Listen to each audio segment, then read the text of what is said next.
Hello बच्चों, यहाँ question में लिखा गया है uniform rod of length L mass M is pivoted at the centre. ठीक है, the two ends are attached to the two springs of equal spring constant k.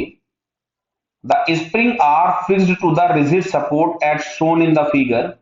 The rod is free to oscillate in horizontal plane. ठीक है, the rod is gently push towards small angle theta and then release, find the frequency of oscillation. तो देखो मैं इसका वापस से diagram बनाता हूं।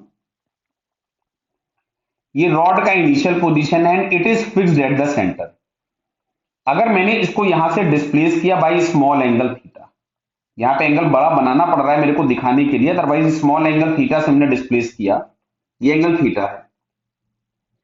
तो ये वाली स्प्रिंग आप लोग देख रहे हैं कि ये वाली स्प्रिंग एक्सपैंड हो चुकी होगी, जो कि पहले यहां पे नेचुरल लेंथ पे थी। ये स्प्रिंग एक्सपैंड हो जाएगी और ये वाली स्प्रिंग भी एक्सपैंड हो चुकी होगी।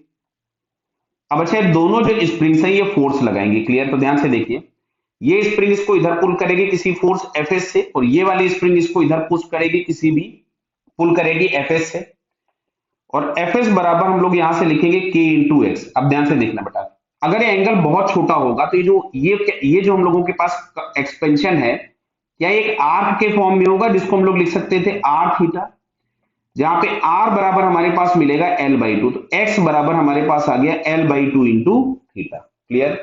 तो ये स्प्रिंग फोर्स हम लोगों को मिल गया। अब ध्यान से सुनना, जो टॉर्क होगा सस्पेंशन पॉइंट है तो भाई एमजी यहीं से लग रहा होगा, तो एमजी इस पे कोई भी टॉर्क प्रोड्यूस नहीं कर पाएगा।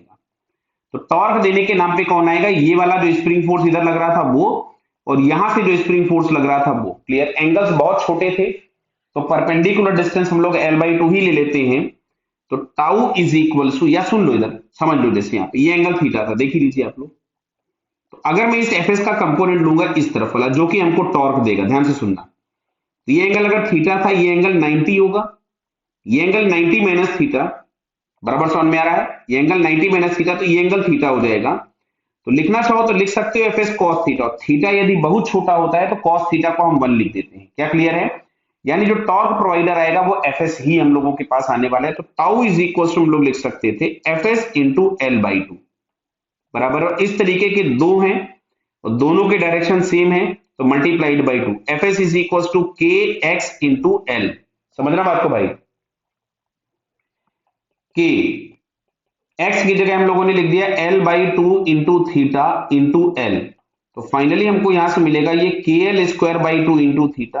अच्छा, टाउ को हम लोग लिख देंगे आई अल्फा, सेंटर पॉइंट पे सस्पेंडेड था तो आई में आ जाएगा M L square by twelve is equal to k L square by two into theta. L से एल कैंसिल हो गया, ये हमारे पास आया 6। क्लियर? तो यहां से अब अगर हम लोग देखें तो ये अल्फा इज इक्वल्स टू अपने को मिल रहा है 6 k अपॉन एम